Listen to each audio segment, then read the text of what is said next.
Hello viewers, कैसे हैं आप सब लोग। उम्मीद है आप सब लोग ठीक होंगे। हम आपको अपने चैनल सुमन फूड रेसिपीज़ में खुशामदीद कहते हैं। आज हम आपके लिए बनाने जा रहे हैं बहुत ही लजीज, बहुत ही हेल्दी रेसिपी, जो कि आपको, आपके बच्चों को, बल्कि पूरी फैमिली को बहुत पसंद आने वाली है। वो रेसिपी क्या है? वो है जी चिकन शामी कबाब। चिकन शामी कबाब आपने बहुत से रेस्टोरेंट्स में, होटल्स में खाए होंगे, बहुत एंजॉय किया होगा और चाहते होंगे कि ऐसी रेसिपी हम घर भी बना सके। आपकी इस दिली ख्वाहिश को पूरा करने के लिए आज हम लाए हैं आपके लिए बहुत ही मज़ेदार शामी कबाब, शामी चिकन कबाब की रेसिपी। तो इस रेसिपी को बनाने के लिए जो जो इंग्रेडिएंट्स चाहिए वो भी हम आपको बताएंगे, लेकिन उससे पहले हम आपको ये बताएंगे कि हम इन शामी कबाब को बना के प्रिजर्व कैसे कर सकते हैं। ये जानने के लिए आपने वीडियो को शुरू से लेकर आखिर तक देखना है और हमारे साथ जुड़े रहना है। Let's start making chicken shami kebab. तो आइए जाने कि इसमें कौन कौन से इंग्रेडिएंट्स यूज हो रहे हैं। सबसे पहले हमने की दाल ली है हमने, जो कि है 250 ग्राम। 250 ग्राम यानी कि एक पाव हमने चिकन ले ली है, एक पाव हमने चने की दाल ले ली है, और हमने इसके साथ लिया है आधा किलो चिकन यानी कि 500 ग्राम। 500 ग्राम हमने चिकन ली है, और इसके साथ हमने लिया है 2 to 3 टेबल स्पून यानी कि 2 से 3 टेबल स्पून हमने इसमें ऑयल शामिल किया है, और इसको हमने जो है वो प्रेशर दे दिया है, और आप देख रहे हैं ये बॉयल होके हमारे पास आ चुकी है।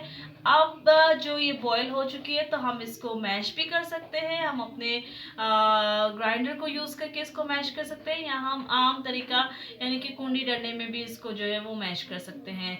हम इसको मैश करके हम वापस आते हैं और फिर हम आगे इसका प्रोसीजर आपको बताते हैं। व्यूवर्स, हम आ चुके हैं। मैंने जो है वो चिकन को और दाल को, जो कि हमने बॉईल करके, मैंने इसको प्रेशर दिया था और मैंने इसको अभी मैश करके ले आई हूँ। इसमें हम 2 चीज़ें डालेंगे और 2 चीज़ों से आप देखेंगे कि कितने अच्छे आपके कबाब बने हैं और कितने मज़े के कबाब बनेंगे। इसमें पहली चीज़ क्या हम ऐड करेंगे वो है हाफ टी स्पून हम डालेंगे ब्लैक पेपर यानी कि काले मिर्च। डालने के बाद एक और चीज़ डालेंगे। अमूमन जो है वो लोग सिर्फ काली मिर्च ही यूज़ करते हैं, लेकिन यहाँ पे मैंने क्या एक और चीज़ में इजाफा किया है, वो है लौंग का पाउडर।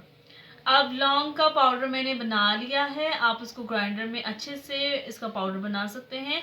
हाफ टी स्पून जो है वो इसमें जाएगा लौंग का पाउडर। अब इसको हम अच्छे से मिक्स कर लेंगे। मिक्स करने के बाद जो है हम इसके कबाब बनाएंगे, और कबाब बनाने के बाद मैं आपसे मिलती हूँ। जी तो व्यूवर्स, ये देखें फाइनल हमारे पास ये शामी कबाब बन के आ चुके हैं, और आप देखें कितने मज़े के लग रहे हैं। जब आप खाएंगे तो आप मुझे बताएंगे कि ये कितने मज़े के बने हुए हैं। अब आप इसको मायोनीज के साथ भी खा सकते हैं, आप अपने बच्चों को मायोनीज के साथ दे सकते हैं। अगर खुद खाए तो आप केचप के साथ भी खा सकते हैं। इसको आप दही के साथ भी खा सकते हैं, किसी भी चटनी के साथ भी खा सकते हैं। जिस मर्जी के साथ खाएं आप इसको। टी टाइम में भी यूज़ कर सकते हैं, टी टाइम में भी आप इसके साथ इसको एंजॉय कर सकते हैं।